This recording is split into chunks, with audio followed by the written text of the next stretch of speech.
Welcome to exam theory. तो बिहार आमीन के लिए यहाँ पर आपके लिए प्रैक्टिस सेट लाए गए जिनमें आपके प्रत्येक सेट में 25 प्रश्न देखने को मिलेंगे।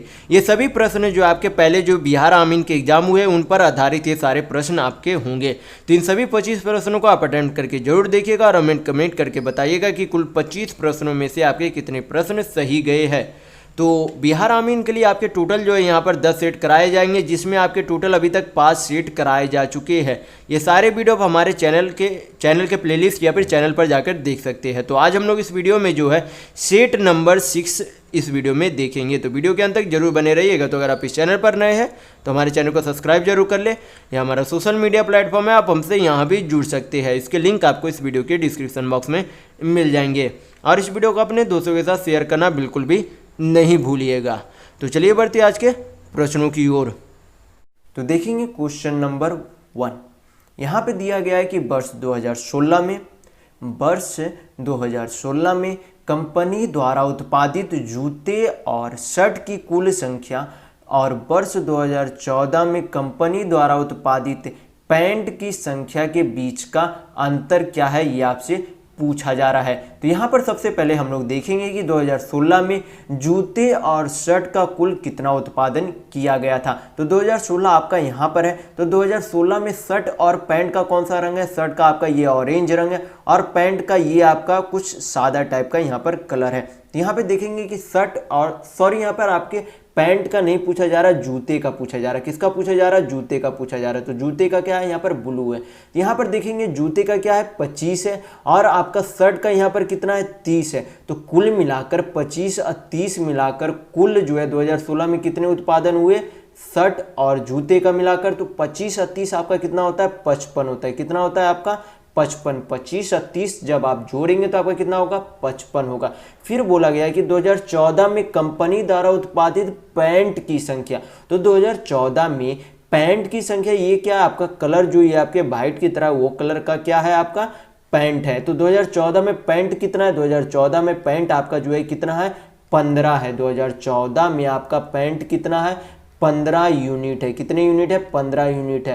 तो दोनों का क्या पूछा जा रहा है? अंतर पूछा जा रहा है। और जो आपका यहाँ पर सारा अंक दिया गया वो किस में दिया गया? 1000 में दिया गया। यानी कि एक यूनिट का अंक में जो है कितना कुल होगा? 1000 के बराबर होगा। तो जो अंतर यहाँ पर आएगा उसमें क्या कर देंगे? 1000 से गुना कर देंगे। उतना यहाँ पर क्या रहेगा? दोनों का अंतर रहेगा। तो 55 में से 15 जाएगा तो आपका कितना बच जाएगा? 40 बच जाएगा। यानी कि 40 यूनिट रुपये में कितना हो जाएगा? यहाँ पर तो आपका हो जाएगा 1000 से गुना करेंगे तो कितना हो जाएगा? आपका 40,000 हो जाएगा। आपका कितना हो जाएगा? 40,000 हो जाएगा। तो यहाँ पर आपका ऑप्शन नंबर 4 बिल्कुल सही होगा। तो चलिए बढ़ते हैं नेक्स्ट क्वेश्चन की ओर। तो देखेंगे क्वेश्चन नंबर 2। यहाँ पर दिया गया है कि ए और बी यदि एक काम करते हैं तो 30 दिनों में वे काम को पूरा कर सकते हैं। यानी कि ए और बी जब एक साथ मिलकर किसी काम को करते हैं तो दोनों मिलकर उस काम को कितने दिनों में करते हैं? 30 दिनों में पूरा कर सकते हैं। फिर बोला गया आगे कि उनके काम करने की क्षमता का अनुपात कितना है? 3:2 है। यानी कि ए जो है 3 की कार्य क्षमता से कार्य करता है और बी जो है उसी काम को 2 की कार्य क्षमता से काम करता है। तो आपसे क्वेश्चन में पूछा गया कि तेज व्यक्ति कितने दिनों में काम को पूरा कर सकते हैं? तो तेज व्यक्ति वही व्यक्ति होगा जो काम को जो है सबसे अधिक कार्य क्षमता से करता है। तो यहाँ पर ए की कार्य क्षमता कितनी है? 3 है। बी की कार्य क्षमता कितनी है? 2 है। यानी कि ए जो है उस काम को तेजी से करेगा। ए जो है क्या करेगा? उस काम को तेजी से करेगा, क्योंकि वह प्रतिदिन कितने काम कर रहा है? 3 काम कर रहा है। और बी जो है कितने काम कर रहा है? 2 काम कर रहा है। यानी कि ए जो है तेजी से काम करता है तो वह जो है समय भी क्या लेगा? बी से कम समय लेगा। तो आपको सबसे पहले टाइम एंड वर्क में पता होना चाहिए कि टोटल वर्क बराबर क्या होता है? आपका इफिशियंसी इनटू टाइम होता है। टोटल वर्क यानी कि TW बराबर आपका हो गया टोटल वर्क यानी कि कुल कार्य, ई से आपका हो गया एफिशिएंसी यानी कि कार्य क्षमता, टी से हो गया आपका टाइम यानी कि समय होता है। तो इफिशिएंसी और टाइम यानी कि कार्य क्षमता इंटू समय करते तो आपका क्या निकल जाता है? कुल कार्य निकलता है। तो यहाँ पर सबसे पहले हम लोगों को देखना पड़ेगा कि कुल कार्य जो है कितना करना है जो कि ए अकेले करेगा। तो कुल जो है दोनों मिलकर कितना समय लेते हैं, 30 दिन लेते हैं। और दोनों मिलाकर कार्य क्षमता कितनी है, ए और बी की मिलाकर कार्य क्षमता 3 और 2 यानी कि 3 और 2 कुल मिलाकर 5 की कार्य क्षमता से कार्य करते हैं। तो ये आपका क्या हो गया, टोटल वर्क यानी कि कुल कार्य। और इस कुल कार्य को अब करना किसके द्वारा पूछा जा रहा है, किसका दिन पूछा जा रहा है कि ए जो है उस काम को यानी कि जो तेज से कर रहा है, तेजी से किसी काम को कर रहा है, वो जो है कितने दिनों में करेगा, यानी कि ए जो है उस काम को कितने दिनों में करेगा। तो ए जो है टोटल वर्क कितना हो गया, 30 × 5 टोटल वर्क हो गया। और ए जो है कितने की कार्य क्षमता से करता है, 3 की कार्य क्षमता से। तो उसके टोटल वर्क को उसके कार्य क्षमता से डिवाइड करेंगे तो आपका क्या निकल जाएगा, टाइम यानी कि समय निकल जाएगा किसका, ए का, कि ए जो है उस कार्य को कितने दिनों में करेगा। तो क्या करेंगे, 3 से 30 को काटेंगे तो कितना बार में चला जाएगा, 10 बार में चला जाएगा। यानी कि 10 × 5 कितना हो गया आपका, 50 हो गया। यानी कि ए उस कार्य को कितने दिनों में कर लेगा, 50 दिन में पूरा कर लेगा। कितने दिनों में पूरा करेगा, 50 दिन में पूरा करेगा। तो इस क्वेश्चन का 50 दिन बिल्कुल सही आंसर है। तो चलिए बढ़ते हैं नेक्स्ट क्वेश्चन की ओर। तो देखेंगे क्वेश्चन नंबर 3। यहाँ पर दिया गया है कि यदि किसी मूलधन पर ब्याज 1 पैसे प्रति रुपये प्रति माह हो तो प्रति वर्ष दर जो है कितना प्रतिशत है। यानी कि आपका मूलधन कितना बोला गया है, मूलधन जो बोला गया है 1 रुपये। यहाँ पर बोला गया कि ब्याज जो है 1 पैसे प्रति रुपये, यानी कि प्रिंसिपल यानी कि आपका मूलधन कितना, 1 रुपये। कितने रुपये, 1 रुपये। तो इसे पैसा में चेंज करेंगे तो कितना पैसा हो जाएगा, 1 रुपये में 100 पैसा। यानी कि आपका प्रिंसिपल यानी कि मूलधन आपका कितना है, 100 पैसा। और आपका ब्याज कितना लगता है 100 पैसा पे, यानी कि सिंपल इंटरेस्ट आपका कितना लगता है प्रत्येक रुपये यानी कि 100 पैसा पे 1 पैसा जो है आपका ब्याज लगता है। तो आपको प्रिंसिपल यानी कि मूलधन भी पता है, सिंपल इंटरेस्ट यानी कि साधारण ब्याज भी पता है, और आपका यहाँ पर साधारण ब्याज जो दिया गया है, क्या दिया गया, प्रति माह में बोला गया कि उसका ब्याज जो है 100 पैसे पे 1 पैसे ब्याज कितने समय में बनता है, 1 माह में बनता है। यानी कि आपका समय कितना दिया गया, 1 मंथ दिया गया। कितना दिया गया, 1 मंथ दिया गया। आपसे पूछा क्या जा रहा है, रेट यानी कि दर पूछा जा रहा है। तो आपको रेट यानी कि दर निकालने के लिए सिंपल इंटरेस्ट का एक मात्र फॉर्मूला होता है जो आपको याद रखना होता है। तो यहाँ पर फॉर्मूला क्या होता है, P × R × T by 100 equal to क्या होता है आपका ESI होता है। तो P से आपका हो गया प्रिंसिपल यानी कि मूलधन, R से रेट यानी कि दर हो गया, T से टाइम यानी कि समय, ESI से सिंपल इंटरेस्ट यानी कि साधारण ब्याज होता है। तो क्या करेंगे, सारा वैल्यू पुट करेंगे। प्रिंसिपल यानी कि मूलधन कितना था, 100 पैसा था, तो यहाँ पे लिख देंगे 100। रेट यानी कि दर हमें निकालना है तो रेट को R से डिनोट कर देंगे। यहाँ पर टाइम कितना दिया गया, 1 महीना दिया गया। कितना दिया गया, 1 महीना। तो जब भी आपका टाइम महीने में दिया हो रहा है तो उसे हमेशा किस में चेंज करेंगे, साल में चेंज कर देंगे। तो महीना को साल में चेंज करने के लिए किससे डिवाइड करेंगे, 12 से डिवाइड करेंगे, क्योंकि एक साल में कितने महीने होते, 12 महीने होते। तो क्या करेंगे, 12 नीचे आपका चला जाएगा यानी कि 12 यहाँ पर डिवाइड हो जाएगा। और नीचे क्या रहता है, 100 रहता है, यानी कि नीचे 100 से यहाँ पर गुना हो जाएगा। ESI यानी कि सिंपल इंटरेस्ट आपका कितना दिया गया है यहाँ पर, तो सिंपल इंटरेस्ट यानी कि साधारण ब्याज 1 पैसा था, तो यहाँ पर 1 रुपया 1 पैसा लिख देंगे। यहाँ पर क्या करेंगे, काटेंगे तो आपका क्या निकल जाएगा, रेट निकल जाएगा। तो 100 से 100 चला गया, तो आपका रेट यानी कि दर कितना आ गया, R बराबर 12% आ गया। कितना प्रतिशत आ गया, रेट आपका 12% रेट आ गया। तो यहाँ पर आपका ऑप्शन नंबर 3 बिल्कुल सही होगा। तो चलिए बढ़ते नेक्स्ट क्वेश्चन की ओर। तो देखेंगे क्वेश्चन नंबर 4। यहाँ पर दिया गया है कि आंकड़े है, कुछ नंबर यहाँ पर दिए गए 28, 31, इस तरीके से यहाँ पर अधिक नंबर में यहाँ पे ढेर सारे नंबर दिए गए। उसका पूछा क्या जा रहा है, माध्यिका यानी कि मीडियन आपसे पूछा जा रहा है। तो मीडियन निकालने का तरीका क्या होता है, मीडियन निकालने का तरीका ये होता है कि जो भी आपको यहाँ पर नंबर दिए गए हैं, जो भी आपको यहाँ पर नंबर दिया गया उसे सबसे पहले हम लोग क्या करेंगे, असेंडिंग ऑर्डर यानी कि बढ़ते क्रम में उसे क्या कर लेंगे, व्यवस्थित कर लेंगे। तो सबसे पहले यहाँ पर सबसे छोटा अंक देखेंगे, क्योंकि हमें बढ़ते क्रम में अंकों को व्यवस्थित करना है। तो सबसे छोटा अंक कौन सा, 18 है। 18 के बाद आपका कौन सा अंक आता है, 18 के बाद यहाँ पर आपका कौन सा अंक आता है, 23 आता है। तो 18 के बाद 23 लिख देंगे। 23 के बाद आपका क्या आता है 26 आता है तो 26 लिख देंगे।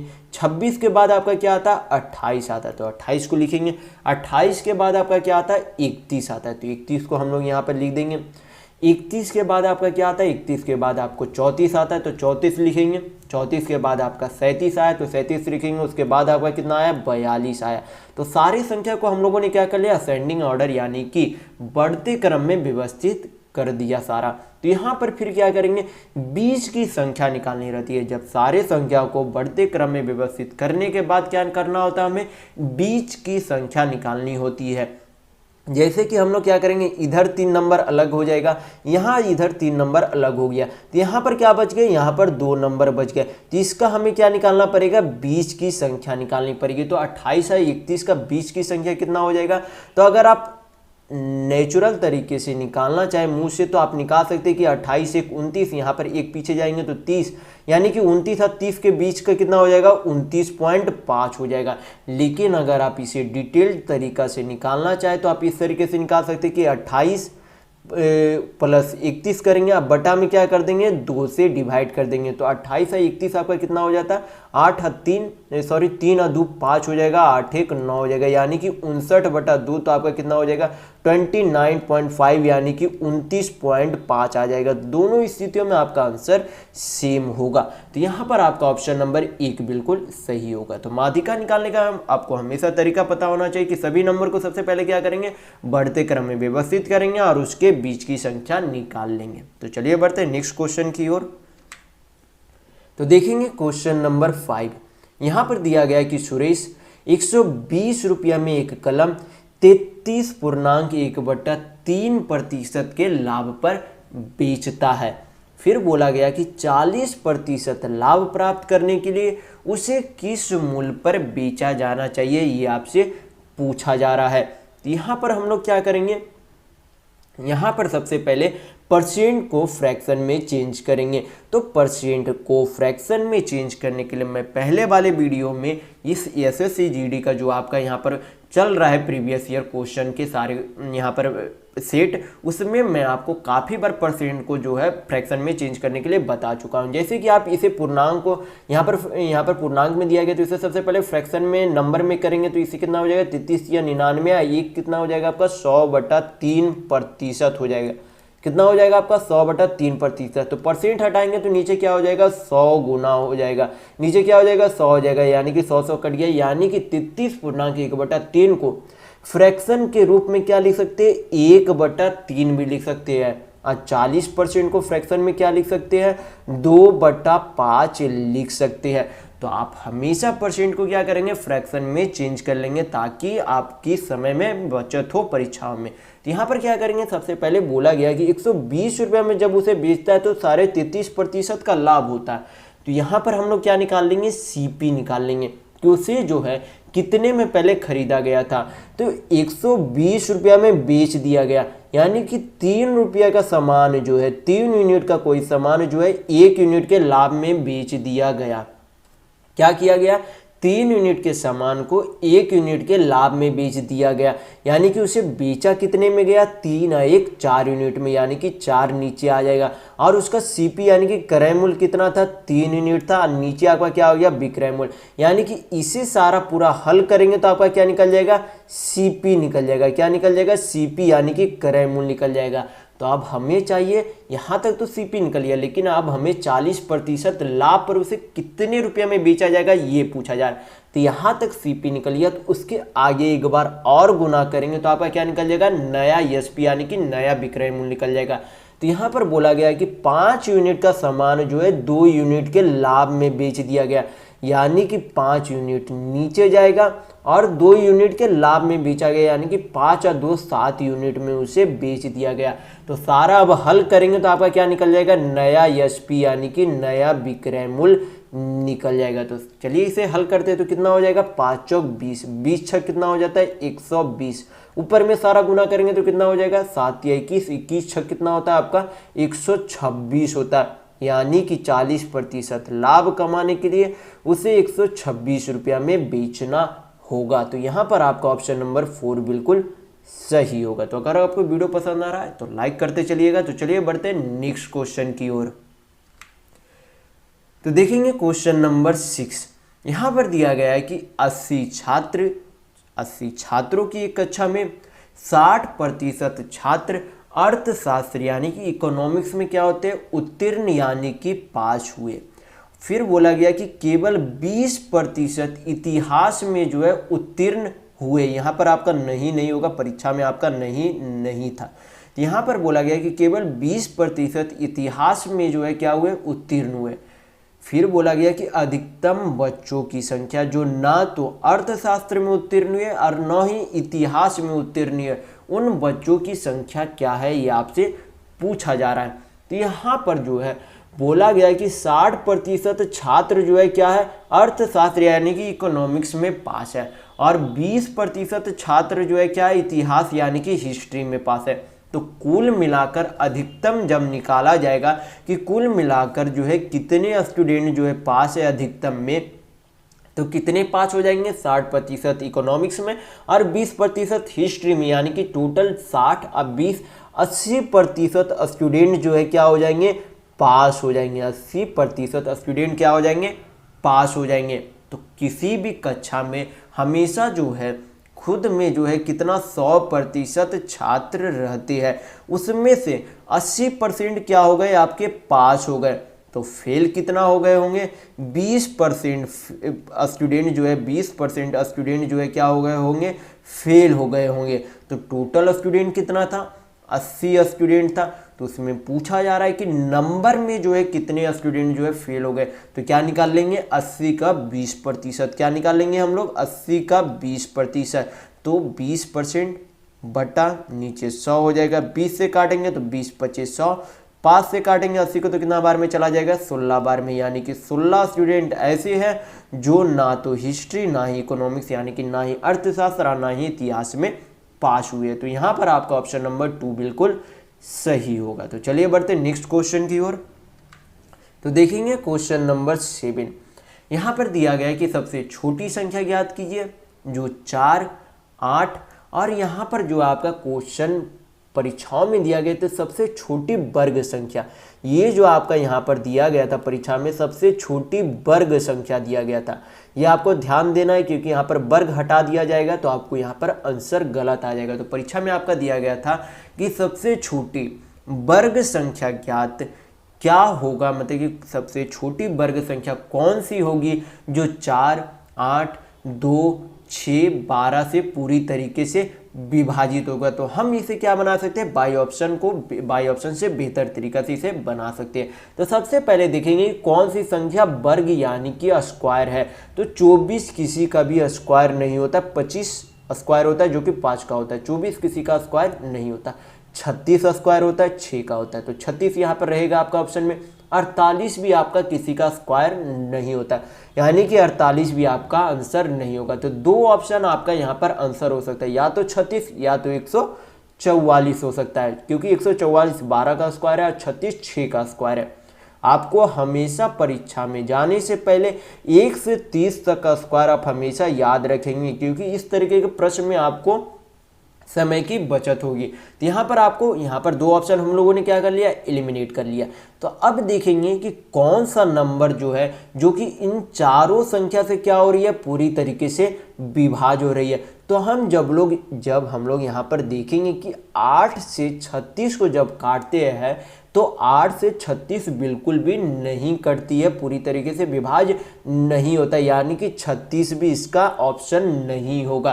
तो यहाँ पर आपका ऑप्शन एकमात्र बचता है 144, जो कि पूरी संख्या से विभाज्य होगा। 4 से काटेंगे तो कितना बार में चला जाएगा, 4 तिया 12, 4 तिया 12, 2 बचा, 4 6 24, यानी कि 36 बार में। 8 से भी कट जाएगा, यहाँ पर 2 से भी कट रहा आपका, बाकी सारा 12 से भी कट जाएगा। तो आपकी सारी संख्या से क्या हो रही है, 144 कट रही है, और ये आपका 12 का वर्ग भी बन रहा था। यहाँ पर आपका ऑप्शन नंबर 4 बिल्कुल सही होगा। तो चलिए बढ़ते नेक्स्ट क्वेश्चन की ओर। तो देखेंगे क्वेश्चन नंबर 8। क्वेश्चन में यहाँ पे बोला जा रहा है कि किसी अर्धवृत्त का परिमाप यानी कि पेरीमीटर उसके क्षेत्रफल के बराबर है। तो आपसे पूछा जा रहा है कि उस अर्धवृत्त की व्यास की लंबाई क्या होगी। तो सबसे पहले आपको यहाँ पर दो फार्मूला पता होना चाहिए कि अर्धवृत्त का परिमाप यानी कि पेरीमीटर का फार्मूला होता क्या है। तो परिमाप यानी कि अर्धवृत्त के परिमाप का फार्मूला क्या होता है, पाई आर प्लस 2r होता है। क्या होता है, पाई आर प्लस 2r होता है। पाई यानी कि पाई का मान 22/7 होता है। आर यानी कि इस अर्धवृत्त की त्रिज्या, आर यानी कि रेडियस मतलब कि इस अर्धवृत्त की त्रिज्या। तो पेरीमीटर यानी कि परिमाप का फार्मूला क्या होता है अर्धवृत्त का, पाई आर प्लस 2r होता है। और हमें यहाँ पर क्षेत्रफल का, हमें यहाँ पर अर्धवृत्त के क्षेत्रफल का भी फार्मूला यानी कि एरिया का फार्मूला भी पता होना चाहिए। तो अर्धवृत्त के एरिया यानी कि क्षेत्रफल का फार्मूला क्या होता है, पाई आर स्क्वायर। ये जो क्या होता है, पूरे वृत्त का क्षेत्रफल होता है। क्या होता है, पाई आर स्क्वायर पूरे वृत्त का क्षेत्रफल होता है। तो अर्धवृत्त का क्षेत्रफल निकालने के लिए क्या करते हैं, बटा 2 यानी कि 2 से भाग दे देते हैं। तो यह आपका क्या हो गया, अर्धवृत्त का क्षेत्रफल हो गया। तो ये दोनों फार्मूला आप क्या रखेंगे, याद रखेंगे कि उसके परिमाप का फार्मूला क्या होता है, पाई आर प्लस 2r। उसके एरिया यानी कि क्षेत्रफल का फार्मूला क्या होता है, पाई आर स्क्वायर बटा 2 होता है। तो दोनों को क्या बोला जा रहा है, आपस में बराबर है। किसमें, अंक में आपस में बराबर है। तो यहाँ पर क्या करेंगे, दोनों को बराबर आपस में लिख देंगे। तो इन दोनों में जब हम पेरीमीटर में यहाँ पर फॉर्मूला में देखेंगे तो दोनों में क्या बन रहा है, आर कॉमन बन रहा है। तो आर को क्या ले लेंगे, कॉमन ले लेंगे। पाई को क्या लिख सकते हैं, 22/7 लिख सकते हैं। प्लस क्या है आगे, 2 है। आर हम लोगों ने क्या ले लिया, दोनों से कॉमन ले लिया, जो कि ये जो है परिमाप किसके बराबर है, अर्धवृत्त के एरिया के अंक में बराबर है। तो यहाँ पर उसके एरिया का फार्मूला क्या था, पाई आर स्क्वायर बाई क्या था आपका 2 था। पाई को यहाँ पर क्या लिख सकते हैं, पाई को 22/7 लिख सकते हैं। पाई को क्या लिख सकते हैं, 22/7। यहाँ पर क्या लिख देंगे, इंटू 22, नीचे में आपका क्या हो जाएगा, 7 गुना हो जाएगा। तो आर से आर जब काटेंगे, इधर क्या है आर स्क्वायर यानी कि एक आर हट जाएगा, तो बचेगा क्या आपका, एक आर बचा हुआ रहेगा। और जब इधर एलसीएम लेंगे तो आपका कितना हो जाएगा, नीचे तो एलसीएम 7 हो गया, 7 दूनी 14, 14 और 22 जोड़ेंगे तो आपका कितना हो जाएगा, 14 और 22 जब जोड़ेंगे तो आपका कितना हो जाएगा, 36 हो जाएगा। यानी कि पूरा इसे हल करने पर नीचे कितना आया, 36/7 आया। और आपका इक्वल में क्या बचा हुआ है, यहाँ पर 22 है, ऊपर में एक आर बचा हुआ था, नीचे आपका कितना है, 2 × 7 बचा हुआ है। जब काटेंगे इसे तो 7 से 7 चला गया, 2 से काटेंगे तो कितना बार में चला जाएगा, 11 बार में चला जाएगा। यानी कि त्रिज्या यानी कि रेडियस आपकी कितनी आ जाएगी, यहाँ पर 36/11 आ जाएगी। कितनी आ जाएगी, 36/11 आ जाएगा यहाँ पर त्रिज्या। लेकिन आपसे पूछा क्या जा रहा है, व्यास पूछा जा रहा है। परीक्षाओं में भी आप हमेशा ध्यान देंगे कि आपसे पूछा क्या जा रहा है। आप अगर यहाँ पर रेडियस पे अगर ऑप्शन यहाँ पर टिक मार के चले जाएंगे तो आपका ऑप्शन क्या बन जाएगा, यहाँ पर ऑप्शन नंबर 2 बन जाएगा, जो कि बिल्कुल गलत हो जाएगा आंसर। तो आप हमेशा परीक्षाओं में ध्यान देंगे कि पूछा आपसे क्या जा रहा है। यहाँ पर पूछा आपसे जा रहा है कि व्यास पूछा जा रहा है, व्यास यानी कि डायमीटर पूछा जा रहा है। तो डायमीटर जो होता है ये आपका क्या हो गया, त्रिज्या। ये आपका दोनों क्या हो गया, त्रिज्या। ये जो आपका कुल बनता है वो आपका क्या होता है, डायमीटर यानी कि व्यास होता है। यानी कि 2 त्रिज्या यानी कि त्रिज्या के 2 गुना के बराबर क्या होता है, डायमीटर यानी कि व्यास होता है। तो क्या करेंगे, व्यास निकालने के लिए 36/11 को 2 से मल्टीप्लाई कर देंगे तो कितना हो जाएगा, 36 दूनी 72/11। इसे पूर्णांक में चेंज करेंगे तो कितना हो जाएगा, 11 × 66 यानी कि 6.6/11 आएगा इसका आंसर। यानी कि इस अर्धवृत्त का व्यास कितना होगा, 6.6/11 मीटर होगा। तो यहाँ पर आपका ऑप्शन नंबर 1 बिल्कुल सही होगा। तो चलिए बढ़ते नेक्स्ट क्वेश्चन की ओर। तो देखेंगे क्वेश्चन नंबर 9।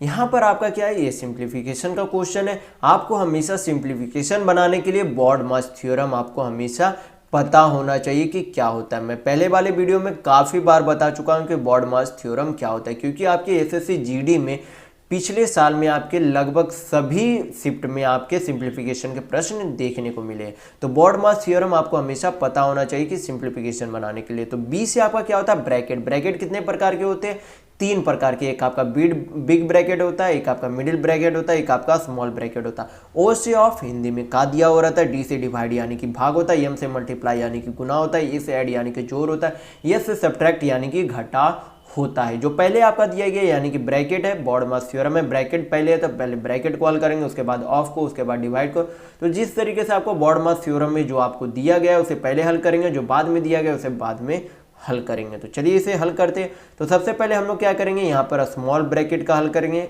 क्या करेंगे, स्मॉल ब्रैकेट का अंदर का सारा हल करेंगे। तो यहाँ पर स्मॉल ब्रैकेट का सारा हल करेंगे तो यहाँ पर कितना आ जाएगा आपका, -5 है और -2 है। तो जब दोनों को आपस में जोड़ेंगे तो कितना हो जाएगा, -7 +6। -7 कितना हो जाएगा, +6। तो जब दोनों को कैलकुलेट करेंगे तो -7 +6 कितना हो जाएगा, -1 हो जाएगा। कितना हो जाएगा, -1 हो जाएगा। अब क्या करेंगे, ये सारा मिडिल ब्रैकेट का अंदर का हल कर लेंगे। तो स्मॉल ब्रैकेट का हल करने पर कितना आया, -1 आया। कितना आया, -1। और यहाँ पर इनटू में क्या है, स्मॉल ब्रैकेट के इनटू में यानी कि गुना में क्या है, 2 है। तो -1 × 2 यानी कि गुना 2 करेंगे तो क्या हो जाएगा, -2 हो जाएगा। जब -1 को 2 से गुना करेंगे तो कितना हो जाएगा, -2 हो जाएगा। तो यहाँ पर क्या है, 2, यहाँ पर आपका क्या है, 2 प्लस इधर आपका क्या हो जाएगा, -2 हो जाएगा। यानी कि प्लस माइनस माइनस हो जाएगा, यानी कि +2 -2 क्या हो जाएगा, कट जाएगा। यानी कि सारा मिडिल ब्रैकेट का हल करने पर कितना आ गया आंसर, 0 आ गया। यानी कि मिडिल ब्रैकेट तक का आंसर कितना आ गया, 0 आ गया। तो यहाँ पर 5 माइनस कितना होगा, 0 होगा। तो कितना हो जब बचेगा आपका, 5 बचेगा। यानी कि आपका जब पूरे ब्रैकेट से निकलता है तो यहाँ पर पूरे बिग ब्रैकेट्स का जब आप हल करके निकालेंगे तो कितना बचेगा, 1 -5 बचेगा। क्योंकि अंदर में जब हम लोग मिडिल ब्रैकेट का हल किया तो कितना आया, 0 आया। तो 5 में से 0 गया तो 0। और यहाँ पर क्या है, माइनस का साइन है यानी कि -5 हो जाएगा। तो 1 -5 तो आपका कितना बचेगा, -4 बचेगा। कितना बचेगा आपका, -4 बचेगा। यानी कि सिंप्लीफिकेशन का आंसर कितना होगा, -4 होगा।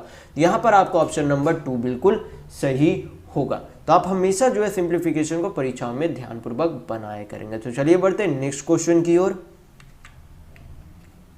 तो देखेंगे क्वेश्चन नंबर 3।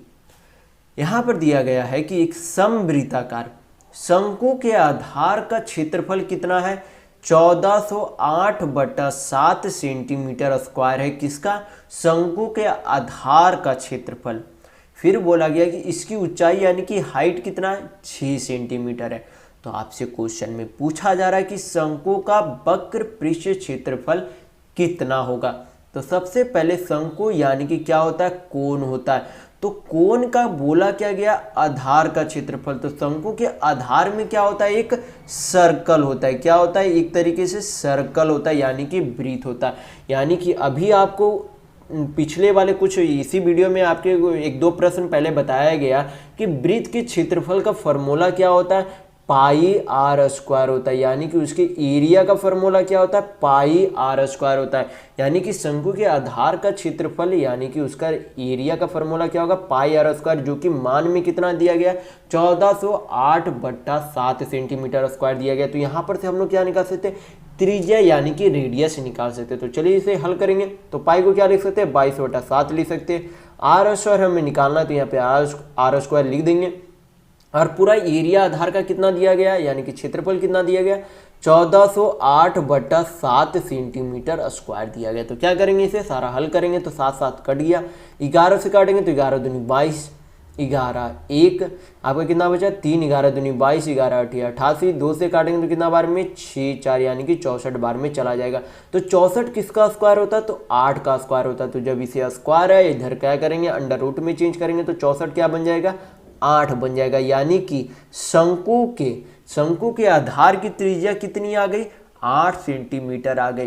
यानी कि शंकु की त्रिज्या कितनी आ गई, 8 सेंटीमीटर आ गई। और हमें क्या पता है, हमें ऊंचाई यानी कि हाइट भी दी गई है शंकु की। तो हमें पूछा क्या जा रहा है, शंकु का वक्र पृष्ठ क्षेत्रफल यानी कि लैटरल सरफेस एरिया पूछा जा रहा है।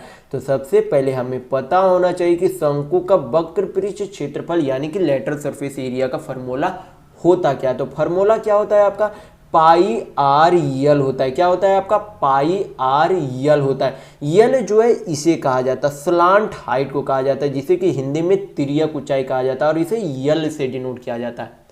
शंकु के ये जो आपका हाइपोटेनस की तरीके से दिख रहा है उसे क्या कहा जाता है, स्लांट हाइट या फिर हिंदी में तिर्यक ऊंचाई कहा जाता है और इसे यल से डिनोट किया जाता है। तो हमें क्या निकालना पड़ेगा, अब यल निकालना पड़ेगा, क्योंकि लेटरल सरफेस एरिया निकालने के लिए हमें क्या जरूरत पड़ेगी, यल की जरूरत पड़ेगी। तो हमें शंकु में अभी तक प्राप्त क्या हुआ, रेडियस हम लोगों ने कितना निकाला है इस शंकु का, 8 सेंटीमीटर निकाला और इसकी ऊंचाई यानी कि हाइट कितनी दी गई है, 6 सेंटीमीटर दी गई है। तो यहाँ पर क्या है, एक दूसरे के परपेंडिकुलर है।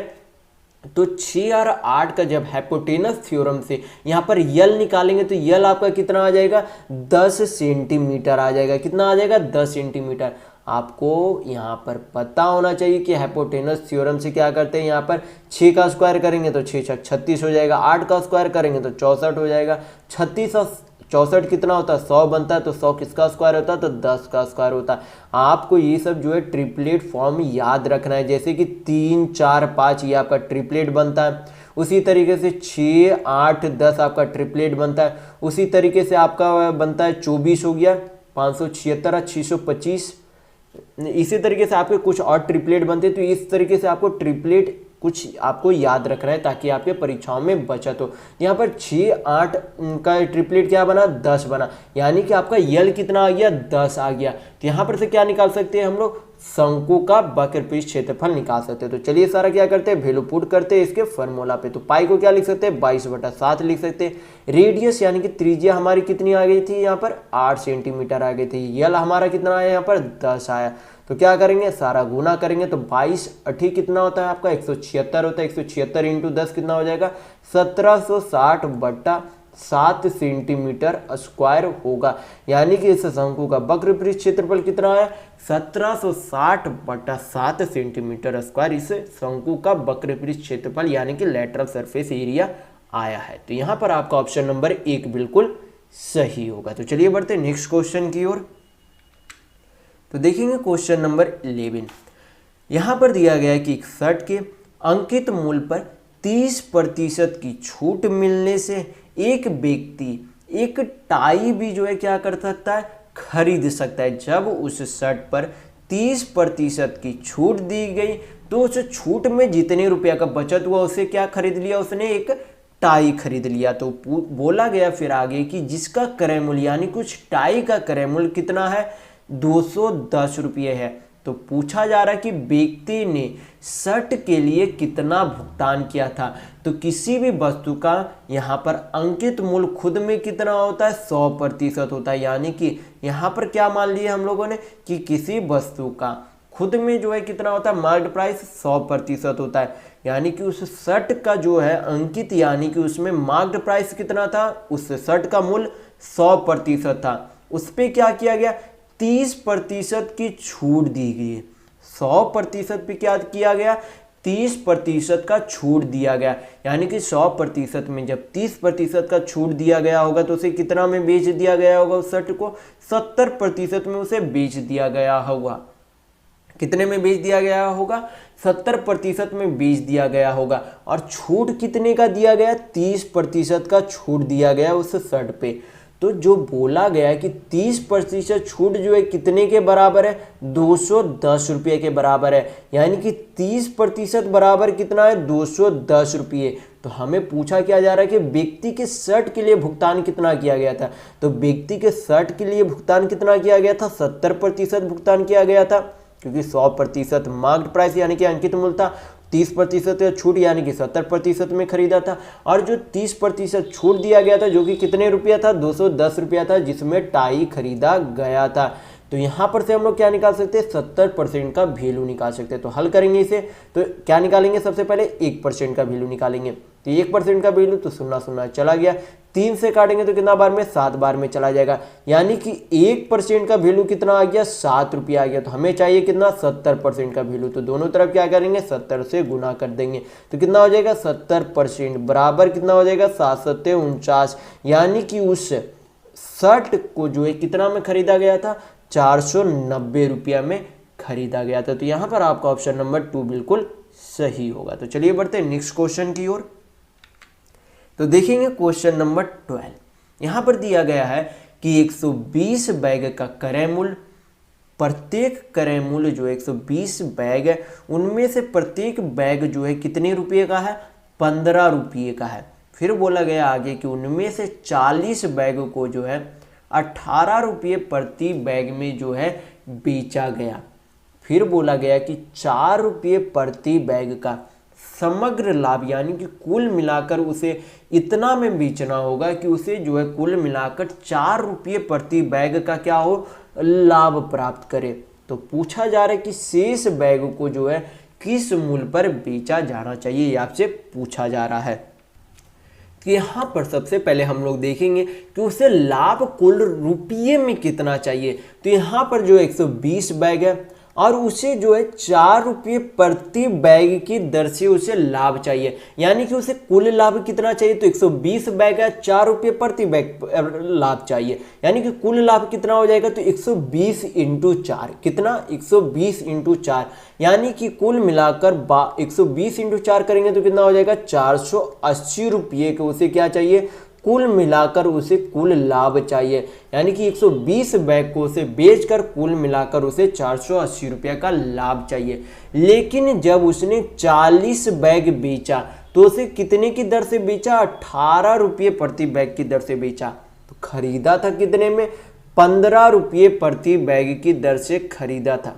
कितने में खरीदा था, 15 रुपये प्रति बैग की दर से खरीदा था। यानी कि 15 रुपये का बैग जो 18 रुपये में बेचा, यानी कि कितने रुपये का लाभ कमाया, 3 रुपये का लाभ कमाया। प्रति बैग 15 रुपये में खरीदा था, 18 रुपये में बेचा, तो कितने का लाभ कमा रहा प्रति बैग, 3 रुपये का लाभ कमा रहा। और उस लाभ में कितने बैग बेचा, तो 40 बैग बेचा।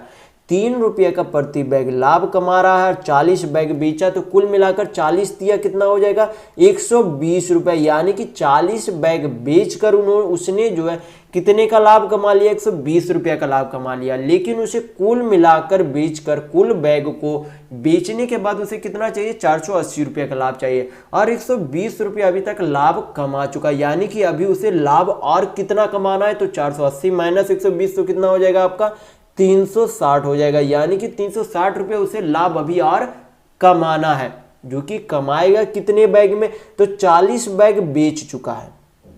40 बैग अब तक बेच चुका है। कुल बैग 120 था, तो बचा हुआ बैग कितना है, तो 80 बैग बचा हुआ है। 120 बैग था, 40 बैग बेच दिया, तो 120 माइनस 40 कितना हो जाएगा, 80 बैग उसे अभी भी बेचना है। तो 80 बैग का जो है आपका क्रय मूल्य कितने रुपये का हो जाएगा कुल। तो यहाँ पर कुल क्रय मूल्य निकालने के लिए क्या करेंगे, 80 बैग का, तो 80 बैग को जो है 15 रुपये प्रति की दर से खरीदा गया था। तो क्या कर देंगे, 80 इंटू 15 करेंगे तो कितना हो जाएगा, 15 8 120, यानी कि 1200 रुपये में। यानी कि कुल 1200 रुपये पर उसे कितना चाहिए, 360 रुपये का लाभ चाहिए। तो यहाँ पर क्या निकाल सकते हैं हम लोग, प्रॉफिट परसेंट निकाल सकते हैं कि पर बैग पर उसे कितने परसेंट का प्रॉफिट चाहिए। तो क्या निकालेंगे यहाँ पर, प्रॉफिट को हमेशा प्रॉफिट परसेंट यानी कि लाभ प्रतिशत निकालने के लिए क्या करते हैं, ऊपर लाभ को नीचे लिखते, ऊपर लाभ को लिखते और नीचे क्या लिखते हैं, हमेशा सीपी लिखते हैं। तो नीचे ये आपका जो है क्या है, आ गया आपका 80 बैग का क्रय मूल्य यानी कि सीपी आ गया। तो नीचे क्या लिखेंगे, 1200 रुपये सीपी लिखेंगे। परसेंट में चेंज करने के लिए 100 से मल्टीप्लाई करते हैं, तो 2 शून्य 2 शून्य 12 तिया कितना हो गया, 36 हो गया। यानी कि उसे जो है 30% के लाभ पर जो बाकी बचे हुए बैग है उसे 30% के लाभ पर प्रति बैग को बेचना होगा। क्या करना होगा, प्रति बैग को 30% के लाभ पर बेचना होगा। तो अब हमें निकालना क्या है कि उसके जो है क्रय मूल्य कितना था, 15 रुपये प्रति बैग था। 15 रुपये प्रति बैग को 30% के लाभ में बेचना होगा। तो 30% को फ्रैक्शन में चेंज करेंगे तो कितना हो जाएगा, 3/10, यानी कि 10 रुपये के कोई सामान 10 यूनिट के कोई सामान को 13 यूनिट में बेचना होगा। 10 यूनिट के कोई सामान को कितने में बेचना होगा, 13 यूनिट में बेचना होगा।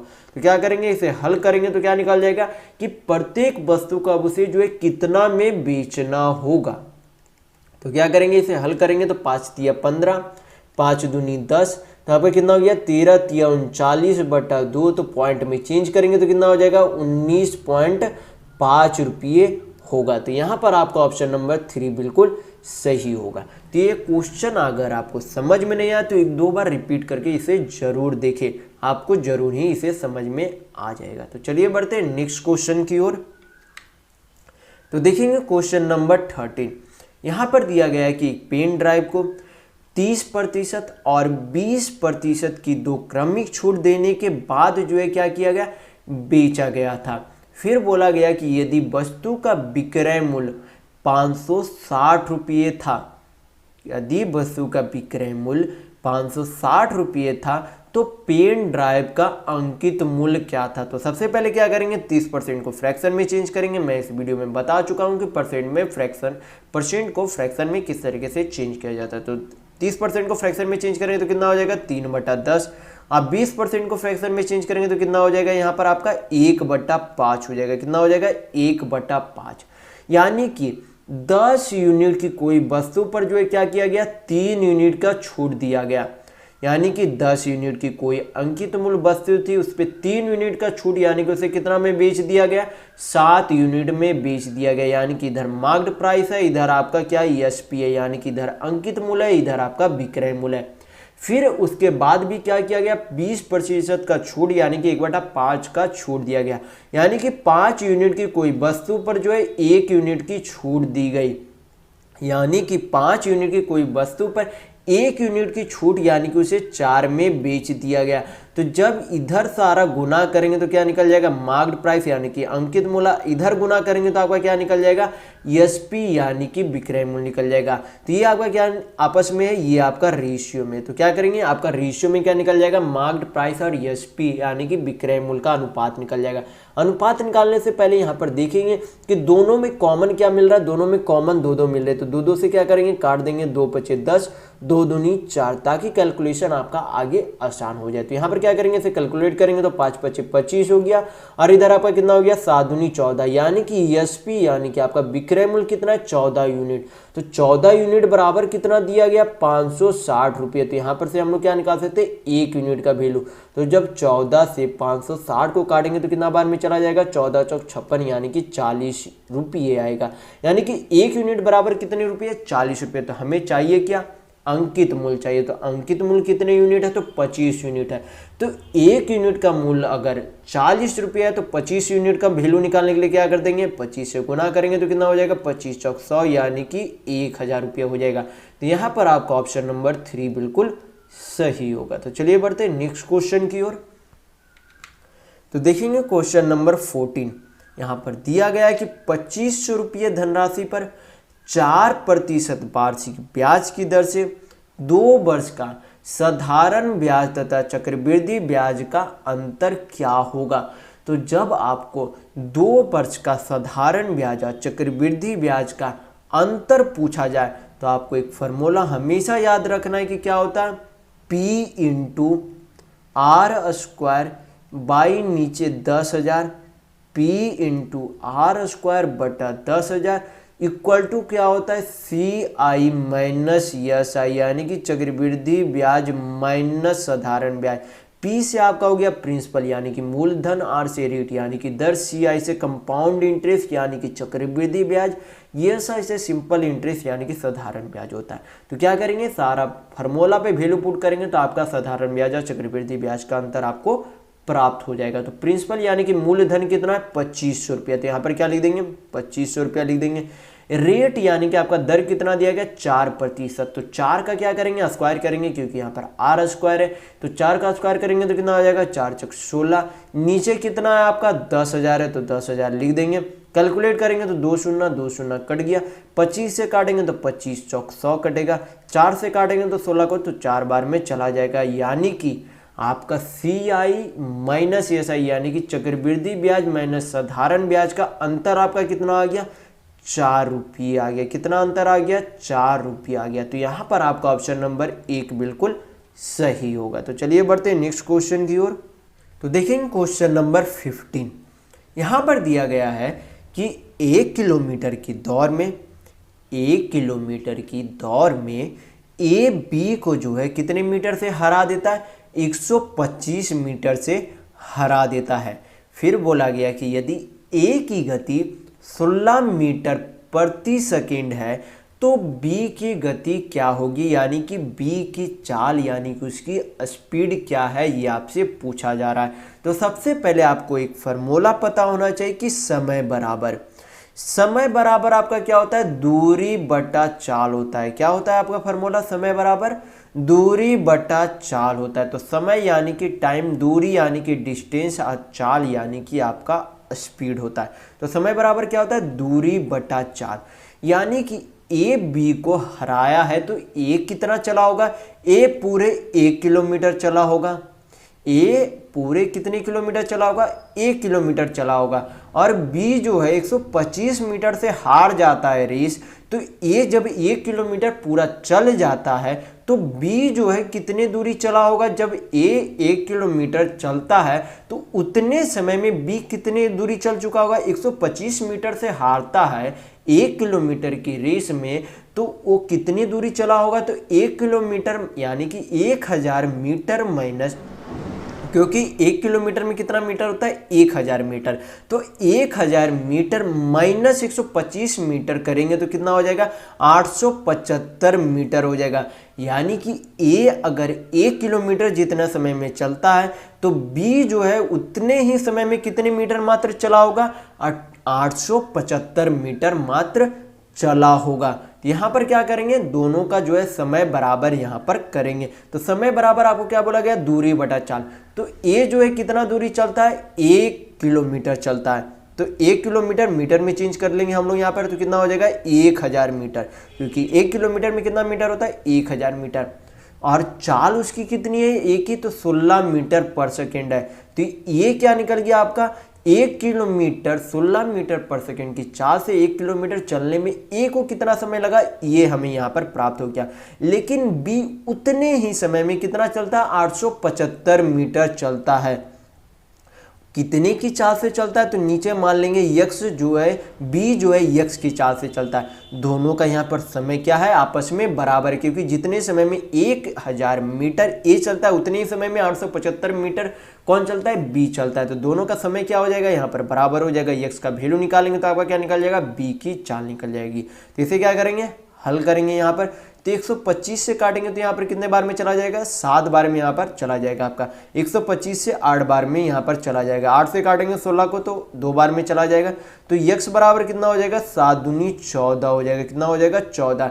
यानी कि बी का कितना चाल आ गया, बी का जो चाला है कितना है, 14 मीटर पर सेकेंड आया। कितना चाल आया, 14 मीटर पर सेकेंड आया। तो यहाँ पर इस 15 नंबर क्वेश्चन का आंसर क्या होगा, 14 मीटर पर सेकेंड। तो चलिए बढ़ते हैं नेक्स्ट क्वेश्चन की ओर। तो देखेंगे क्वेश्चन नंबर 16। यहां पर दिया गया कि यदि 12 पुरुष या 20 महिलाएं, आपको टाइम एंड वर्क में पता होना चाहिए। या का मतलब हिंदी में होता और जब और दिया हुआ रहे, और ये और में अंतर है। और मतलब या होता है हिंदी में, जब या दिया हो रहा है तो और, यानी कि 12 पुरुष या 20 महिलाएं, दोनों जो क्या है अलग अलग है, दोनों क्या है अलग अलग कार्य कर रहे हैं। और मतलब होता है दोनों साथ में मिलकर कार्य कर रहे हैं। यानी कि जब यहाँ पर 12 पुरुष और 12 महिलाएं दे देते तो यहाँ पर मतलब बनता कि 12 पुरुष और 20 महिलाएं जो है साथ मिलकर काम कर रहे हैं। लेकिन जब याद दिया हुआ रहे आपको टाइम एंड वर्क में, तो मतलब होता है कि 12 पुरुष और 20 महिलाएं जो है क्या है अलग अलग कार्य कर रहे हैं। यानी कि जब 12 पुरुष जो है 20 महिलाएं, दोनों जो है काम को 54 दिनों में पूरा करते हैं। क्या बोला गया कि 12 पुरुष और 20 महिलाएं जो है कितने दिनों में पूरा करते हैं, 54 दिनों में पूरा करते हैं। यानी कि 12 मैन यानी कि 12 आदमी जितना काम करते हैं उतना ही काम जो है 20 महिलाएं भी काम करते हैं। यानी कि दोनों का कुल कार्य क्या होगा, बराबर होगा। जब इसे हल करेंगे तो क्या निकल जाएगा आपका, मैन और वुमेन यानी कि आदमी और औरत की कार्य क्षमता निकल जाएगी। तो क्या करेंगे, इसे हल करेंगे तो 4 तिया 12, 4 पच्चे 20 हो जाएगा। तो कितना हो जाएगा, मैन बाय वुमेन, और उधर कितना हो जाएगा 5/3 हो जाएगा। यानी कि एक आदमी की कार्य क्षमता कितनी है, 5 है। यानी कि और वुमेन की कार्य क्षमता कितनी है, 3 है। तो आपसे पूछा क्या गया है क्वेश्चन में, आपसे क्वेश्चन में पूछा जा रहा है तो 9 पुरुष और 12 महिलाएं मिलकर, यहाँ पर देखिए आपका क्या दिया गया, और दिया गया। और यानी कि दोनों मिलकर काम करेंगे। तो यानी कि 9 पुरुष और 12 महिलाएं मिलकर जो है कितने दिनों में उसी काम को पूरा करेंगे। तो 9 पुरुष जो है कितनी की कार्य क्षमता से काम करेंगे, मैं आपको इसी वीडियो में आपको बता चुका कि टोटल वर्क बराबर क्या होता है, इफिशियंसी इनटू टाइम होता है। TW आपका हो गया टोटल वर्क यानी कि कुल का, इफिशियंसी यानी कि कार्य क्षमता, T से टाइम यानी कि समय होता है। तो 9 पुरुष जो है 5 की कार्य क्षमता से, यानी कि 9 पुरुष जो है कुल मिलाकर कितने की कार्य क्षमता से काम करेंगे, तो 9 बचे 45, यानी कि कुल पुरुष जो है मिलकर 45 की कार्य क्षमता से काम करेंगे। और एक महिलाएं जो है 3 की कार्य क्षमता से काम करते हैं। तो 12 महिलाएं कितनी की कुल मिलाकर कार्य क्षमता से काम करेंगे, तो 12 तिया 36 की कार्य क्षमता से काम करेंगे। और यानी कि दोनों मिलकर काम करें तो दोनों की कार्य क्षमता क्या हो जाएगी, प्लस हो जाएगी। क्या हो जाएगी, प्लस हो जाएगी। तो ये आपका क्या हो गया, कुल इफिशियंसी यानी कि कुल कार्य क्षमता हो गया। इनटू क्या करेंगे, टाइम करेंगे। तो यहाँ पर टाइम यानी कि समय आपको निकालना है, तो क्या करेंगे, उसे T से डिनोट कर देंगे। तो ये जब दोनों को गुना किया गया तो आपका क्या हो गया, टोटल वर्क यानी कि कुल कार्य हो गया। तो कुल कार्य उसी कार्य को कर रहा है जो 12 पुरुष या 20 महिलाएं पहले कर रही थी। तो हम लोग यहाँ पर क्या करेंगे, 12 महिलाओं का यहाँ पर निकाल लेंगे कि कुल कार्य कितने कर रहे थे। तो 12 महिलाएं ने 12 पुरुष, तो 12 पुरुष जो है कितनी की कार्य क्षमता से कार्य कर रहे होंगे पहले, तो 5 की कार्य क्षमता से एक पुरुष करता है। तो 12 पुरुष कितने की कार्य क्षमता से किया होगा, कुल मिलाकर 12 बचे 60 की कार्य क्षमता से। कितने समय में किया, तो 54 दिनों में किया। तो इधर आपका क्या हो गया, कुल कार्य हो गया, और इधर भी आपका कुल कार्य हो गया। दोनों कार्य एक ही कार्य को कर रहे हैं तो दोनों का कार्य क्या हो जाएगा, बराबर हो जाएगा। क्या करेंगे, इसे हल करेंगे तो आपका क्या निकल जाएगा, टाइम यहाँ पर निकल जाएगा। तो 45 और 36 जोड़ेंगे तो आपका कितना हो जाएगा, 4 3 7 6 5 11 यानी कि 81 हो जाएगा। इंटू T बराबर 60 इंटू 54 हो जाएगा। यहाँ पर कितना हो जाएगा, 27 3 81, 27 दूनी 54, 3 से काटेंगे तो 3 दूनी 6, यानी कि T बराबर आपका कितना हो गया, 20 दूनी 40 डेज आपका हो गया। यानी कि 9 पुरुष और 12 महिलाएं मिलकर उस काम को 40 दिनों में पूरा कर लेंगे। तो यहाँ पर आपका ऑप्शन नंबर 2 बिल्कुल सही होगा। तो अगर आपको वीडियो पसंद आ रहा है तो लाइक करते चलिएगा। तो चलिए बढ़ते हैं नेक्स्ट क्वेश्चन की ओर। तो देखेंगे हम लोग क्वेश्चन नंबर 17। ये आपका जो है क्या है, पहले वाले ही ग्राफ है। इसमें क्या दिया गया, जूते शर्ट और पैंट का यहाँ पर उत्पादन दिया गया है, लेकिन जो उत्पादन आपका क्या दिया गया, 1000 में भाग के रूप में दर्शाया गया। तो क्वेश्चन में देखेंगे, क्वेश्चन में पूछा क्या जा रहा है, क्वेश्चन में आपसे पूछा जा रहा है कि कंपनी द्वारा वर्ष 2014 और 2016 में तैयार सभी उत्पादकों को मिलाकर उनकी कुल संख्या क्या है, ये आपसे पूछा जा रहा है। तो सबसे पहले देखेंगे 2014 में जो है कुल मिलाकर जो है जूते शर्ट और पैंट का उत्पादन कितना किया गया था। तो यहाँ पर देखेंगे 2014 में जो है यहाँ पर कुल कितना किया गया था, जूते का 10 यूनिट, शर्ट का 7.5 यूनिट और पैंट का 15 यूनिट किया गया था। तो तीनों को क्या करेंगे, आपस में जोड़ेंगे तो कितना हो जाएगा, 15 10 25, 25 और 7 कितना हो जाता है 32.5, करेंगे तो कितना हो जाएगा 32.5 हो जाएगा। कितना हो जाएगा आपका 32.5 हो जाएगा। अब हमें क्या चेक करना है, 2016 का। तो 2016 में कितना उत्पादन किया गया था, जूते का 25 यूनिट, शर्ट का 30 यूनिट और पैंट का 21 यूनिट किया गया था। तो तीनों को क्या करेंगे, जोड़ेंगे आपस में। तो क्या करेंगे, 2016 को जब जोड़ेंगे तो कितना हो जाएगा, 30 25 आपका कितना हो जाएगा 55, 55 और 21 जोड़ेंगे तो आपका कितना हो जाएगा, 55 और 21 जोड़ेंगे तो आपका कितना हो जाएगा 76 हो जाएगा। तो क्या करेंगे, दोनों का योग पूछा जा रहा है। तो 0.5 हो गया आपका, 6 2 8 हो गया, 7 3 10 हो गया। ये जो आपका क्या है 1000वां भाग है, तो इसे क्या करेंगे 1000 से गुना कर देंगे। तो 1000 से गुना करेंगे तो आपका क्या निकल जाएगा कि कुल मिलाकर जो है कितने का उत्पादन किया गया था कुल संख्या में। तो गुना करेंगे तो कितना हो जाएगा 108, 5 आपका 1 शून्य हट जाएगा तो 2 शून्य और आपका बैठ जाएगा। यानी कि 1,08,500 जो है कुल मिलाकर उत्पादन होता है 2014 और 16 में। तो यहाँ पर आपका ऑप्शन नंबर 4 बिल्कुल सही होगा। तो चलिए बढ़ते हैं नेक्स्ट क्वेश्चन की ओर। तो देखेंगे क्वेश्चन नंबर 18। यहाँ पर दिया गया है कि दो संख्याएं a² और 9 है। दो संख्याएं कितनी दी गई, एक संख्या a² है और दूसरी संख्या 9 है। फिर बोला गया कि यदि उनका माध्य अनुपात कितना है, b है। उनका माध्य अनुपात कितना है, b है। तो आपसे इस पूरे का जो है ये जो आपका यहाँ पर दिया गया है उसका जो है क्या पूछा जा रहा है, वैल्यू पूछा जा रहा है। तो सबसे पहले हम लोगों को क्या निकालना पड़ेगा, ए और बी का वैल्यू निकालना पड़ेगा। तो उससे पहले हमें क्या पता होना चाहिए कि माध्य अनुपात का फॉर्मूला क्या होता है। तो माध्य अनुपात निकालने का फॉर्मूला क्या होता है, पहली संख्या इंटू दूसरी संख्या का क्या होता है, अंडर रूट होता है। क्या होता है, पहली संख्या इंटू दूसरी संख्या का क्या होता है, अंडर रूट होता है। तो पहली संख्या क्या है आपका, ए स्क्वायर है, क्या है, ए स्क्वायर है, इंटू क्या है, 9 है, और कुल का जो है माध्य अनुपाती क्या दिया गया है आपका, बी दिया गया है। तो ए स्क्वायर जब अंडर रूट से बाहर निकलेगा तो क्या बचेगा, ए बचेगा, और जब 9 रूट से बाहर निकलेगा तो क्या बचेगा, 3 बचेगा, क्योंकि 3 का स्क्वायर कितना होता है, 9 होता है, बराबर क्या है, बी है। हल करेंगे तो क्या हो जाएगा आपका, ए बाई बी हो जाएगा, यानी कि कितना हो जाएगा, 1/3। कितना हो जाएगा आपका, 1/3 हो जाएगा, यानी कि ए का वैल्यू कितना, 1 यूनिट है, और बी का वैल्यू कितना है, 3 यूनिट है। तो क्या करेंगे यहाँ पर, ए या वैल्यू का पुट करेंगे वैल्यू यहाँ पर, तो आपका आंसर यहाँ पर अनुपात में निकल जाएगा। यहाँ पर ए का वैल्यू कितना, 1 यूनिट, तो 1 का स्क्वायर 1 ही होगा, प्लस बी का स्क्वायर तो कितना हो जाएगा, 3 3 9 हो जाएगा, दोनों को जोड़ेंगे। यहाँ पर अनुपात है ए स्क्वायर, तो कितना हो जाएगा, 1 हो जाएगा, माइनस आपका कितना हो जाएगा, यहाँ पर माइनस हो जाएगा आपका 3 3 9 हो जाएगा, कितना हो जाएगा आपका, 3 3 9 होगा। तो यहाँ पर हमें देखने को मिल रहा है ये जो है माइनस में आ जा रहा है। तो यहाँ पर मुझे लगता है यहाँ पर ए स्क्वायर माइनस बी स्क्वायर नहीं होना चाहिए, बी स्क्वायर माइनस ए स्क्वायर होना चाहिए। तो यहाँ पर क्या करेंगे, बी स्क्वायर माइनस ए स्क्वायर पे वैल्यू पुट करेंगे यहाँ पर। तो बी स्क्वायर कितना हो जाएगा, 3 3 9 हो जाएगा, माइनस ए स्क्वायर यानी कि ए का स्क्वायर करेंगे तो 1 का स्क्वायर 1 हो जाएगा।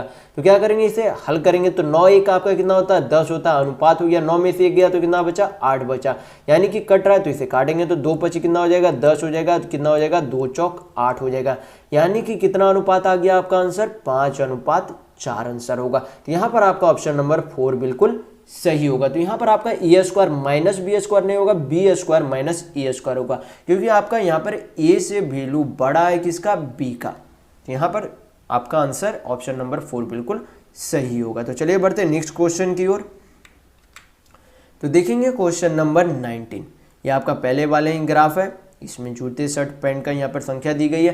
पूछा क्या जा रहा है आपसे क्वेश्चन में आपसे पूछा जा रहा है कि क्रमशः वर्ष 2014, 15, 16 में 2014, 15, 16 में कंपनी द्वारा तैयार पैंटों की संख्या, यहाँ पर जो आपस में जुड़ गए, यहाँ पर क्या दिया गया, पैंटों की संख्या के बीच का अनुपात क्या है, ये आपसे पूछा गया है क्वेश्चन में।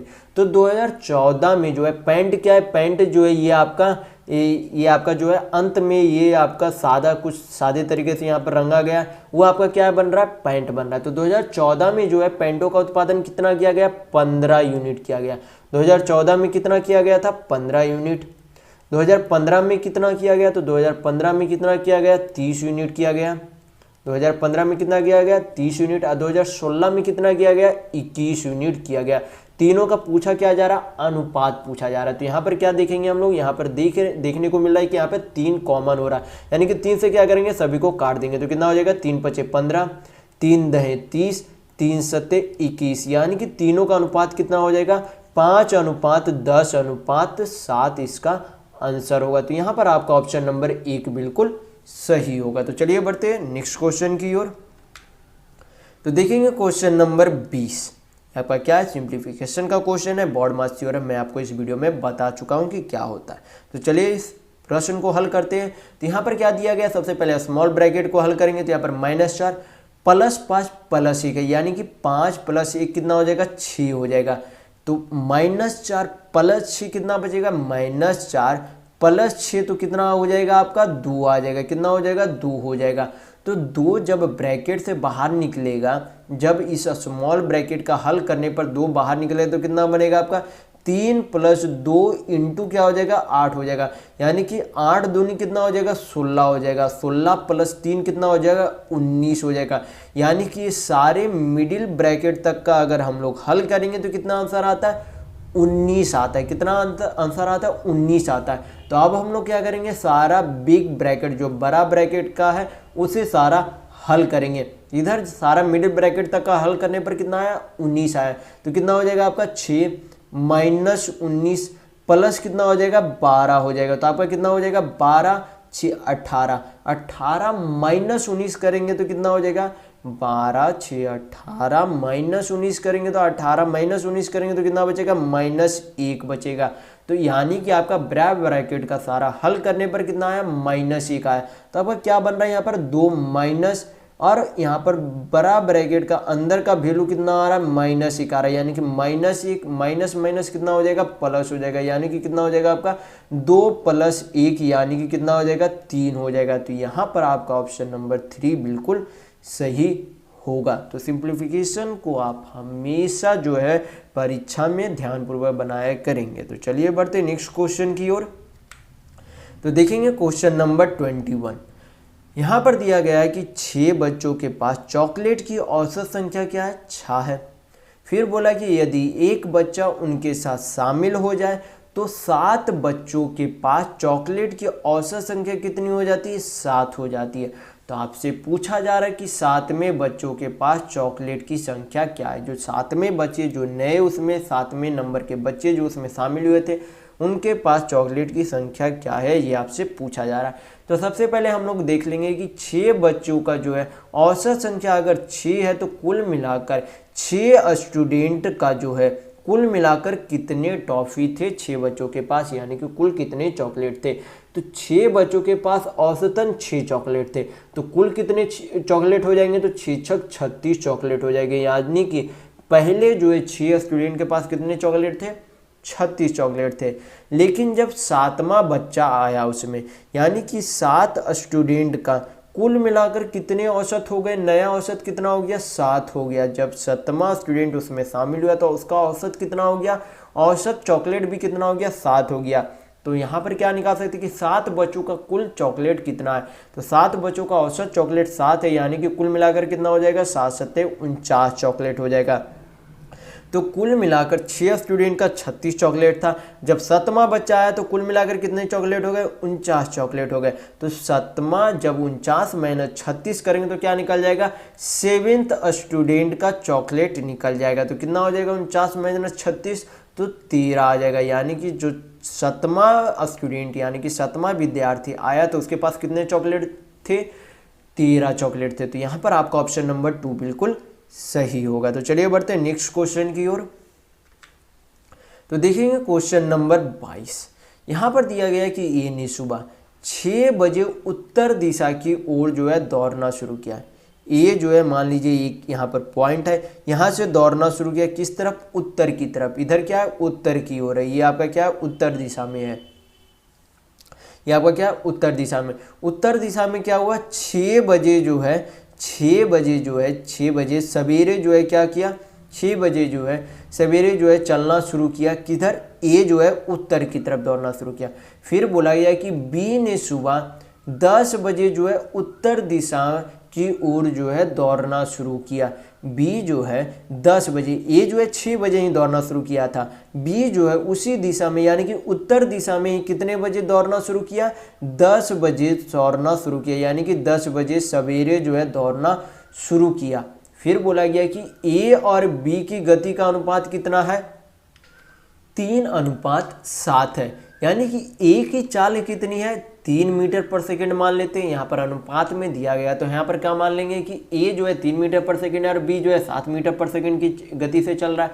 तो आपसे क्वेश्चन में बोला गया है कि दोनों एक साथ ही जो है एक ही स्थान से दौड़ना शुरू करते हैं तो वे किस समय में जो है एक दूसरे से मिलेंगे, ये आपसे पूछा जा रहा है। तो सबसे पहले आपको यहाँ पर फॉर्मूला पता होना चाहिए कि दूरी बराबर आपका क्या होता है, दूरी बराबर चाल इंटू समय होता है। क्या होता है आपका फॉर्मूला, दूरी बराबर चाल इंटू समय होता है। और समय बराबर भी आप अगर याद रख सकते हैं तो याद रखेंगे कि समय बराबर क्या होता है दूरी बटा चाल होता है। दोनों में से एक फार्मूला भी आप याद रखेंगे तो चलेगा कि क्योंकि दोनों एक ही तरीके के फार्मूला है, खाली दोनों को उल्टा कर दिया गया है। तो दूरी बराबर क्या होता है चाल इंटू समय, या फिर समय बराबर क्या होता है दूरी बटा चाल होता है। तो सबसे पहले हम यहाँ पर देखेंगे हम लोग कि ए जो है 10 बजे तक जब जो है बी चलना जिस समय से शुरू करता है उस समय तक ए जो है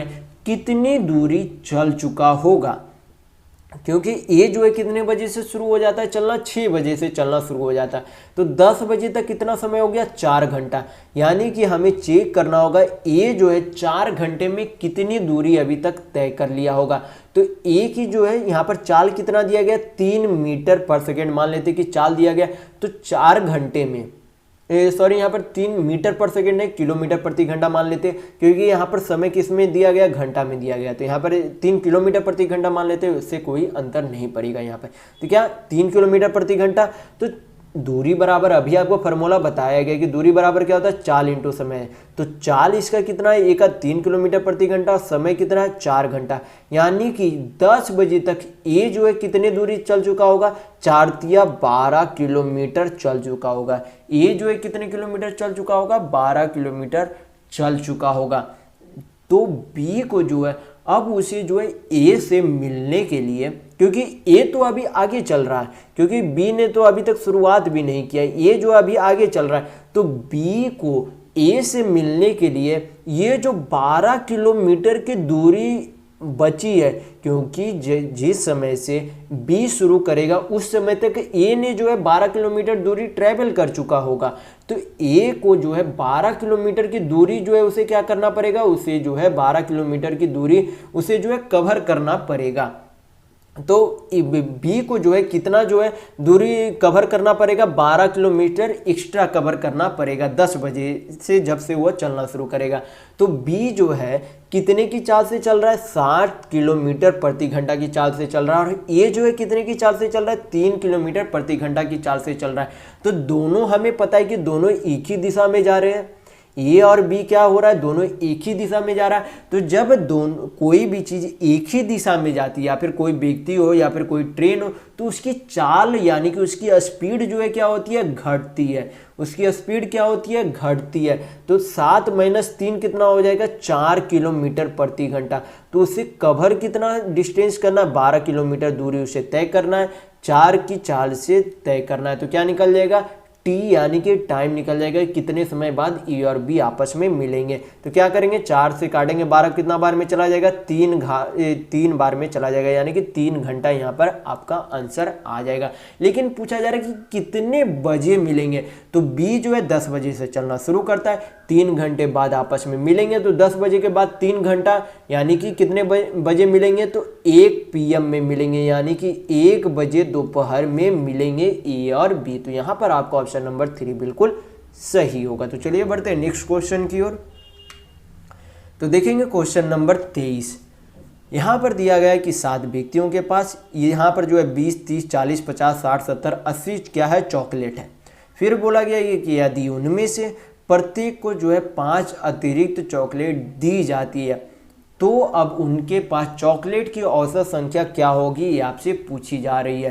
तो यहाँ पर क्या बोला गया कि सभी जो है व्यक्तियों को 5-5 चॉकलेट दिया जाता है, यानी कि उसके पूरे औसत में भी जो है क्या होगा, 5-5 चॉकलेट की वृद्धि होगी। यानी कि उसके पूरे औसत में भी अगर हम यहाँ पर सारा औसत इतने ही चॉकलेट पर निकाल दें, तो जो आपका औसत आएगा उसमें हम लोग क्या करेंगे, 5 जोड़ देंगे, क्योंकि सभी में क्या हो रहा है, 5-5 जुट रहा है। तो औसतन भी क्या हो जाएगा, औसत में भी 5 जुट जाएगा। तो क्या करेंगे, यहाँ पर जो आपका पहले चॉकलेट दिया गया उसका औसत निकालेंगे प्लस उसमें 5 कर देंगे हम लोग। यहाँ पर क्या करेंगे, सभी का पहले जोड़कर उसका औसत निकालेंगे। तो सभी को जोड़ेंगे तो 30 और 20 कितना होता है, 50, 50 और 40 90, 90 और 50 140 होता है, 140 और 60 200, 200 और 70 270, 270 और 80 कितना होता है आपका 350 होता है। कितना होता है आपका 350 होता है। औसत निकालने के लिए क्या करते हैं, टोटल चॉकलेट को, टोटल जो है कितने व्यक्तियों को दिया गया, तो 7 व्यक्तियों को दिया गया। तो 7 से क्या करेंगे, डिवाइड कर देंगे, तो प्रति व्यक्ति चॉकलेट निकल जाएगा। तो यहाँ पर क्या करेंगे, 7 से 350 काटेंगे, कितना बार में चला जाएगा, 7 × 5 = 35, यानी कि 50 बार में चला जाएगा।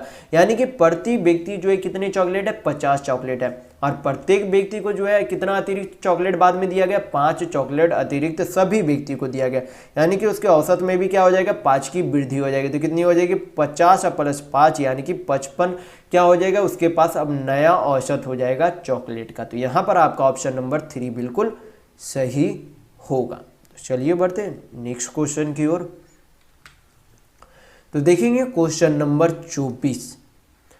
यहाँ पर दिया गया है कि मीरा और शीला की वर्तमान आयु का अनुपात कितना है? 9:5 है।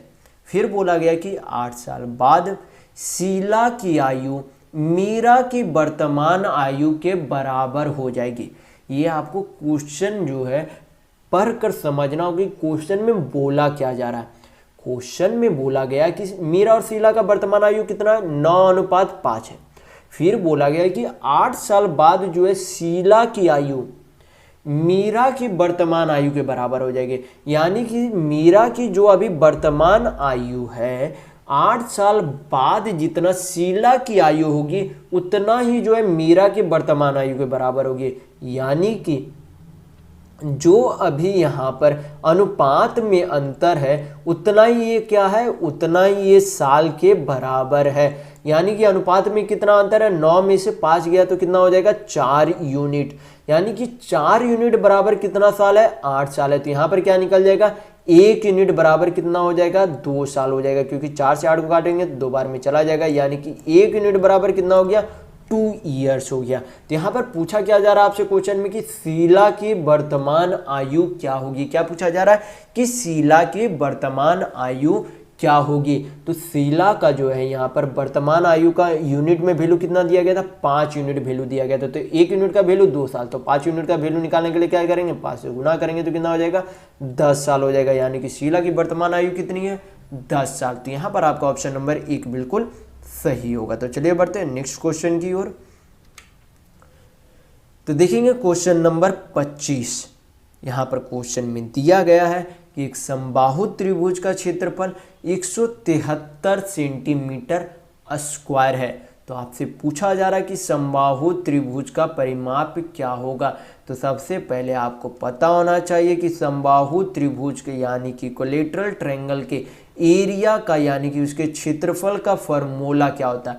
तो एरिया यानी कि उसके क्षेत्रफल का फॉर्मूला क्या होता है? √3/4 इंटू साइड स्क्वायर होता है। क्या होता है? √3/4 इंटू साइड स्क्वायर होता है। तो क्या करेंगे? वैल्यू सारा पुट करेंगे यहाँ पर, और यहाँ पर कुल क्षेत्रफल दिया गया तो हमें क्या निकल जाएगा? साइड निकल जाएगा। साइड निकालने के बाद हम लोग क्या निकाल सकते हैं? परिमाप यानी कि उसका परिधि निकाल सकते हैं। तो यहाँ पर क्या निकालेंगे? सबसे पहले हम लोग साइड निकालेंगे। तो क्या करेंगे? √3/4 ई स्क्वायर। तो यहाँ पर हम लोगों को देखने को मिल रहा है कि यहाँ पर क्वेश्चन में दिया गया है कि √3 का मान कितना हम लोगों को मानना है? 1.73 माना है। तो यहाँ पर क्या लिखेंगे? √3 का मान हम लोग पहले ही पुट कर लेंगे। क्या? 1.73 पुट कर देंगे। नीचे क्या है? 4 है। फिर क्या है? इंटू में साइड स्क्वायर है बराबर कुल एरिया यानी कि कितना क्षेत्रफल दिया गया? 173 सेंटीमीटर स्क्वायर दिया गया। पॉइंट हटाएंगे तो नीचे क्या आ जाएगा? आपका 100 आ जाएगा। 173 कट गया। आपका साइड स्क्वायर बराबर कितना हो गया? 400 हो गया। तो आपका साइड स्क्वायर बराबर कितना है? 400 है। तो उधर साइड स्क्वायर हटेगा तो उधर अंडर रूट में चला जाएगा। तो 400 किसका स्क्वायर होता है? तो 20 का स्क्वायर होता है। यानी कि इस इक्विलैटरल ट्रायंगल यानी कि समबाहु त्रिभुज का साइड यानी कि भुजा कितना आ गया? 20 सेंटीमीटर आ गया। कितना आ गया? 20 सेंटीमीटर आ गया। क्योंकि हमें पता है कि समबाहु त्रिभुज की तीनों साइड क्या होती है? बराबर होती है। तो बराबर होती है तो तीनों का योग कितना हो जाएगा? तीनों का परिधि निकालने के लिए क्या किया जाता है? तीनों साइड का योग। तो योग कितना हो जाएगा? 20 या 60 सेंटीमीटर हो जाएगा। यानी कि इस त्रिभुज यानी कि इक्विलैटरल ट्रायंगल समबाहु त्रिभुज का परिधि कितना आएगा? 60 सेंटीमीटर आएगा। तो यहाँ पर आपका ऑप्शन नंबर 1 बिल्कुल सही होगा। तो चलिए इस वीडियो में बस इतना ही। अगर आपको वीडियो पसंद आ रहा है तो लाइक कीजिएगा, नए हैं तो चैनल को सब्सक्राइब जरूर कर लीजिएगा। ये हमारा सोशल मीडिया प्लेटफॉर्म है, आप हमसे यहाँ भी जुड़ सकते हैं। इसके लिंक आपको इस वीडियो के डिस्क्रिप्शन बॉक्स में मिल जाएंगे। और इस वीडियो को अपने दोस्तों के साथ शेयर करना बिल्कुल भी नहीं भूलिएगा ताकि उन्हें भी इस वीडियो से लाभ मिल सके। तो इस वीडियो में बस इतना ही। मिलते हैं अगले वीडियो में, तब तक के लिए धन्यवाद।